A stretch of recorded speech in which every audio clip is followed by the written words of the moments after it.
তামিম ভাই খুবই হেল্পফুল মানুষ, খুব সাপোর্ট করে, ব্যাক করে।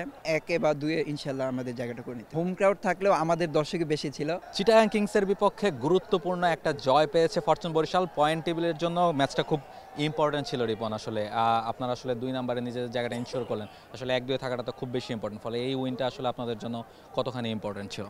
না, আলহামদুলিল্লাহ, শুধু এই না, আমাদের প্রত্যেকটা উইনই আমাদের জন্য ইম্পর্টেন্ট। সো আমরা যখন নামি আমাদের প্রত্যেকটা ম্যাচে আমরা গুরুত্বপূর্ণভাবে নামি। সো কারণ 1 বা 2 থাকতে পারলে এটা প্রত্যেকটা টিমের জন্যই ভালো। সো আমরা চাই যে 1 বা 2 ইনশাল্লাহ আমাদের জায়গাটা করে নিতে। এক্স্যাক্টলি। এবং চিটাগাংয়ে খেলা মোটামুটি চিটাগাং এগেনস্টে মোটামুটি অ্যাওয়ে ফিল্ডের একটা ফিলিংস পাওয়া যায়, কারণ প্রচুর দর্শক দেখছি আমরা চিটাগাংয়ের, ফলে সেটাকে কোনো প্রেশার ক্রিয়েট করেছে কিনা? না, না, ওইটা কোনো অনেক দর্শক ছিল। হ্যাঁ, আমার কাছে যেটা মনে হয়েছে যে আমি জাস্ট খেলাটাকে এনজয় করছি, বাইরের ক্রাউডটাকে না। সো আমার কাছে মনে হয়েছে হোম ক্রাউড থাকলেও আমাদের দর্শকই বেশি ছিল। সো ওইটা নিয়ে আমরা ওয়ারিড ছিলাম না। আর নিজের বোলিংটা নিয়ে কি বলবেন? দারুণ বোলিং করেছেন, 3টা উইকেট পেয়েছেন। আসলে প্ল্যান কি ছিল? উইকেটটা কেমন ছিল? আমরা দেখছি যে চিটাগাংয়ে বেশ ভালো রান হচ্ছে, তবে আপনারা বেশ ভালো বোলিং করলেন, অপোনেন্টকে দ্রুত রেস্ট্রিক্ট করলেন, সেটা আসলে কীভাবে হলো? না, আলহামদুলিল্লাহ, আমরা প্রত্যেকটা ব্যাটসম্যানের ভিডিও দেখছি। সো কে কোন জায়গায় স্ট্রং, উইক জোন আমরা জানি। সো আমাদের ফার্স্ট প্ল্যানই ছিল যে আমরা আমাদের প্ল্যানে বল করবো, যে ভালো জায়গায় করবো ওইখান থেকে। আর উইকেট থেকে যদি একটু হেল্প পাইতেছিলাম, তো আমাদের প্ল্যানই ছিল ভালো জায়গায় বল করবো। ওইখান থেকে যদি ও মেরে নেয়, so it's good luck. So আমরা চাইছি যে আমরা আমাদের প্ল্যানে থাকতে, দেন আমরা আলহামদুলিল্লাহ সাকসেস হয়েছি। রিপন, আসলে বরিশালের হয়ে খেলার এক্সপিরিয়েন্সটা যদি একটু বলেন, যেহেতু একটা চ্যাম্পিয়ন টিম, তার এবারও আসলে আপনারা চ্যাম্পিয়ন হওয়ার মতো আরেকটা টিম করেছেন। দেখা যাচ্ছে যে 11-এ কম্বিনেশনের কারণে অনেক বড় বড় স্টারকেও বাইরে রাখতে হচ্ছে। সেটা আসলে নিজে যখন বাদ পড়েন বা যখন অন্যদেরকে দেখেন যে অনেক স্টাররা আসলে বাদ পড়ছেন, এটা আসলে মানে টিমের এনভায়রনমেন্টটা কীরকম হয়? না, আমাদের আলহামদুলিল্লাহ টিমের এনভায়রনমেন্ট খুব ভালো।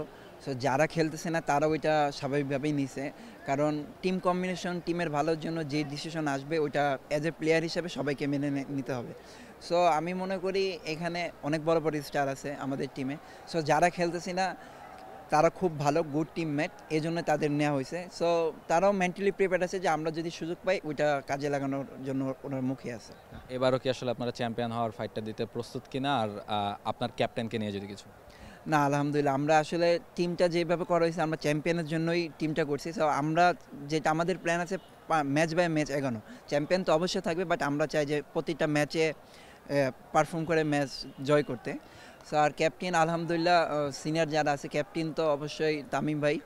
সো তামিম ভাই খুবই হেল্পফুল মানুষ, খুব সাপোর্ট করে, ব্যাক করে।